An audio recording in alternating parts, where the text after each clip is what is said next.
Learn English through stories F15 PDF. Adapted and modified by Kulwant Singh Sandhu. Contents: 1. The Gateman's Gift. 2. Driverless cars. 3. Grammar page, nouns agreement. 1. Gateman's Gift. R.K. Narayan. When a dozen of people questions openly or slyly a man's sanity, he begins to entertain serious doubts himself. That was what happened to ex-gateman, Gateman Singh. And you could not blame the public either. What could you do with a man who carried about in his hand a registered postal envelope and asked, "Please tell me what there is inside"? The obvious answer was, "Open it and see." He seemed horrified at this suggestion. "Oh no, can't do that," he declared, and moved off to another friend or a friend of a friend. Every time the suggestion was the same, and then he thought everyone had turned mad. And then somebody said, "If you don't like to open it and yet want to know what is inside, you must take it to the X-ray place." It was suggested by an ex-compounder who lived in the next street. "What is it?" asked Gateman Singh. It was explained to him. "Where is it?" He was directed to the city X-ray unit of hospital. But before saying anything further about his progress, it would be useful to go back to an earlier chapter in his history. After war service in 1914-18, he came to be recommended for a gatekeeper's post at Ingladius. He liked the job very much. He was given a khaki uniform, a resplendent band across his shoulder, and a short stick. He gripped the stick and sat down on a stool at the entrance to the office. And when his chief's car pulled up at the gate, he stood at attention and gave a military salute. The office consisted of a staff numbering over 100, and as they trooped in and out every day, he kept an eye on them. At the end of the day, he awaited the footsteps of the general manager coming down the stairs, and rose stiffly and stood at attention, and after he left, the hundreds of staff poured out. The doors were shut. Singh carried his stool in, placed it under the staircase, and placed his stick across it. Then he came out, and the main door was locked and sealed. In this way, he had spent 25 years of service, and then he begged to be pensioned off.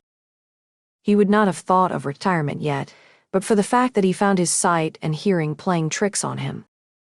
He could not catch the manager's footsteps on the stairs, and it was hard to recognize him even at 10 yards. He was ushered into the presence of the chief, who looked up for a moment from his papers and muttered, "We are very pleased with your work for us, and the company will give you a pension of 12 rupees for life." Singh clicked his heels, saluted, turned on his heel, and went out of the room, his heart brimming with gratitude and pride. This was the second occasion when the great man had spoken to him, the first being on the first day of his service. As he had stood at his post, the chief, entering the office just then, looked up for a moment and asked, "Who are you?" "I'm the new gatekeeper, master," he had answered. And he spoke again only on this day. Though so little was said, Singh felt electrified on both occasions by the words of his master. In Singh's eyes, the chief had acquired a sort of godhood, and it would be quite adequate if a god spoke to one only once or twice in a lifetime. In moments of contemplation, Singh's mind dwelt on the words of his master and on his personality. His life moved on smoothly. The pension, together with what his wife earned by washing and sweeping in a couple of houses, was quite sufficient for him. He ate his food, went out and met a few friends, slept and spent some evenings sitting at a cigarette shop, which his cousin owned. This tenor of life was disturbed on the first of every month, when he put on his old khaki suit, walked to his old office, and salaamed the accountant at the counter and received his pension. Sometimes, if it was closing, he waited on the roadside for the general manager to come down, and saluted him as he got into his car. There was a lot of time all around him, an immense sea of leisure. In this state he made a new discovery about himself, that he could make fascinating models out of clay and wood dust. The discovery came suddenly, when one day a child in the neighborhood brought to him its little doll for repair. He not only repaired it, but made a new thing of it. This discovery pleased him so much that he very soon became absorbed in it. His backyard gave him a plentiful supply of pliant clay, and the carpenter's shop next to his cousin's cigarette shop sawdust. He purchased paint for a few annas. And lo and behold, he found his hours gliding. He sat there in the front part of his home, bent over his clay, and brought into existence a miniature universe.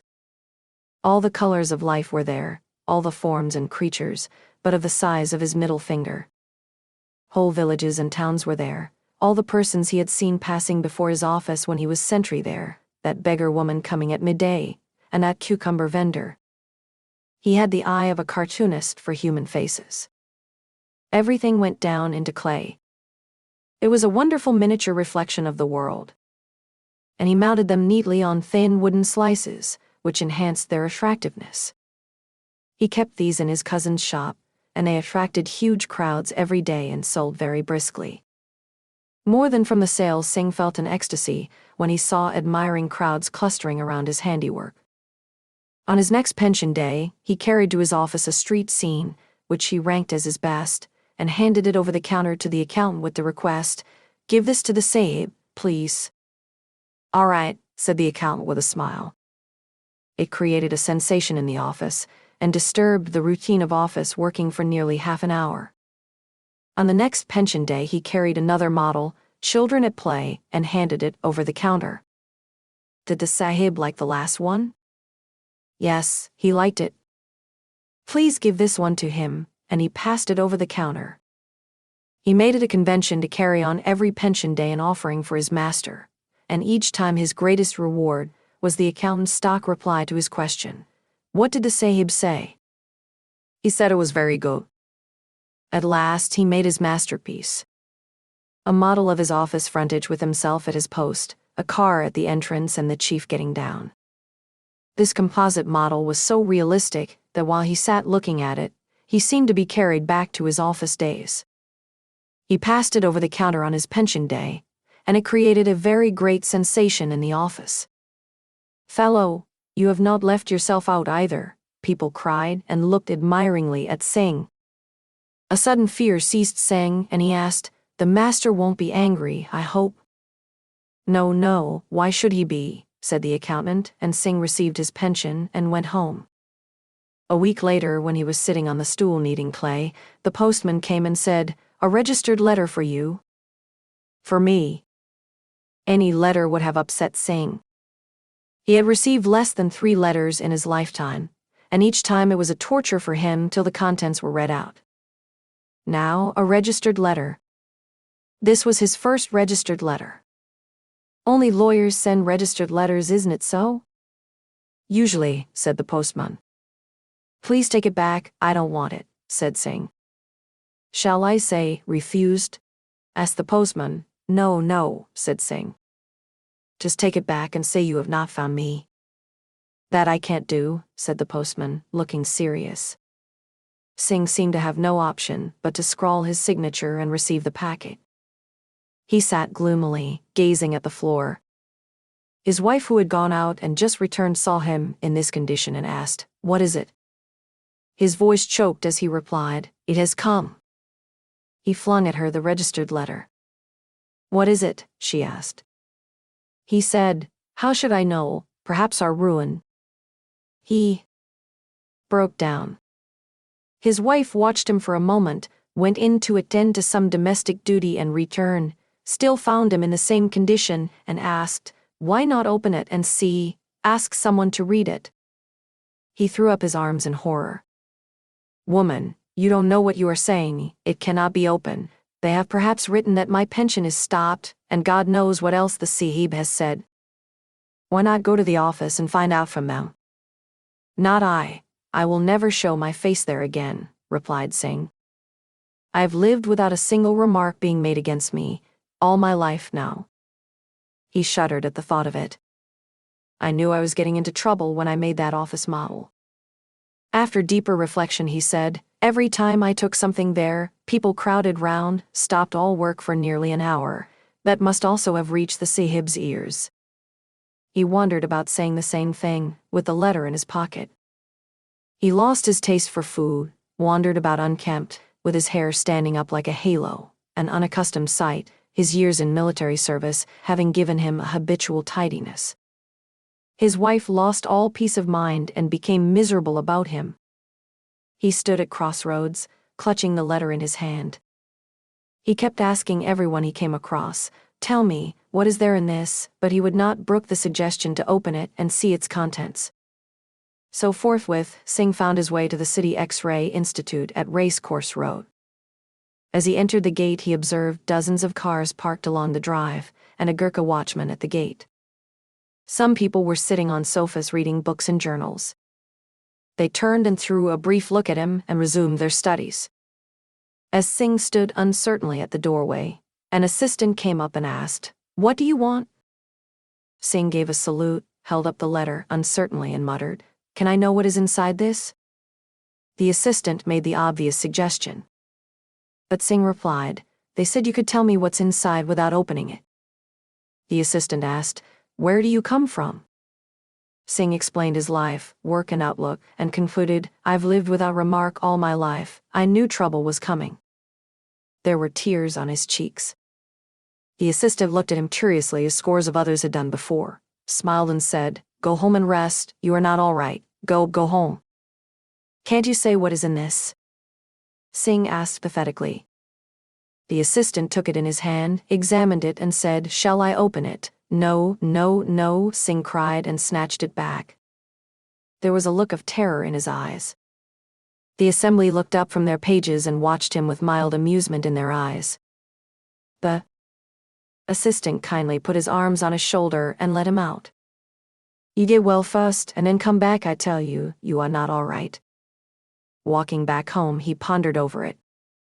"Why are they all behaving like this, as if I were a madman?" When this word came to his mind, he stopped abruptly in the middle of the road and cried, "Oh, that's it, is that it? Mad, mad." He shook his head gleefully, as if the full truth had just dawned upon him. He now understood the looks that people threw at him. Oh, he cried aloud. He laughed. He felt a curious relief at this realization. "I've been mad and didn't know it." He cast his mind back. Every little action of his for the last so many days seemed mad. Particularly the doll-making. What sane man would make clay dolls after 25 years of respectable service in an office? He felt a tremendous freedom of limbs, and didn't feel it possible to walk at an ordinary pace. He wanted to fly. He swung his arms up and down and ran on with a whoop. He ran through the market road.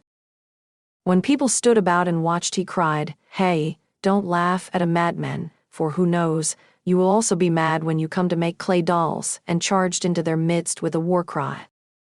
When he saw children coming out of a school, he felt it would be nice to amuse their young hearts by behaving like a tiger. So he fell on his hands and knees and crawled up to them with a growl. He went home in a terrifying condition. His wife, who was grinding chili in the backyard, looked up and asked, "What is this?" His hair was covered with street dust. His body was splashed with mud. He could not answer because he choked with mirth as he said, "Fancy what has happened." "What is it?" "I'm mad." He looked at his work basket in a corner, scooped out the clay and made a helmet of it and put it on his head. Ranged on the floor was his latest handiwork. After his last visit to the office, he had been engaged in making a model village. It was a resplendent group. A dun road, red tiles, green coconut trees swaying, and the color of the saris of the village women carrying water pots. He derived the inspiration for it from a memory of his own village days. It was the most enjoyable piece of work that he had so far undertaken. He lived in a kind of ecstasy while doing it. "I'm going to keep this for myself, a memento of my father's village," he declared. "I will show it at an exhibition where they will give me a medal." He guarded it like a treasure. When it was wet, he never allowed his wife to walk within 10 yards of it. "Keep off, we don't want your foot dust for this village." Now, in his madness, he looked down on it. He raised his foot and stamped everything. That was the first 2,500 words of the article. Please upgrade your plan to listen to up to 500,000 words. Simply go to audioread.com/ad and you'll see the upgrade option. Your support helps us keep making the service better. Thank you.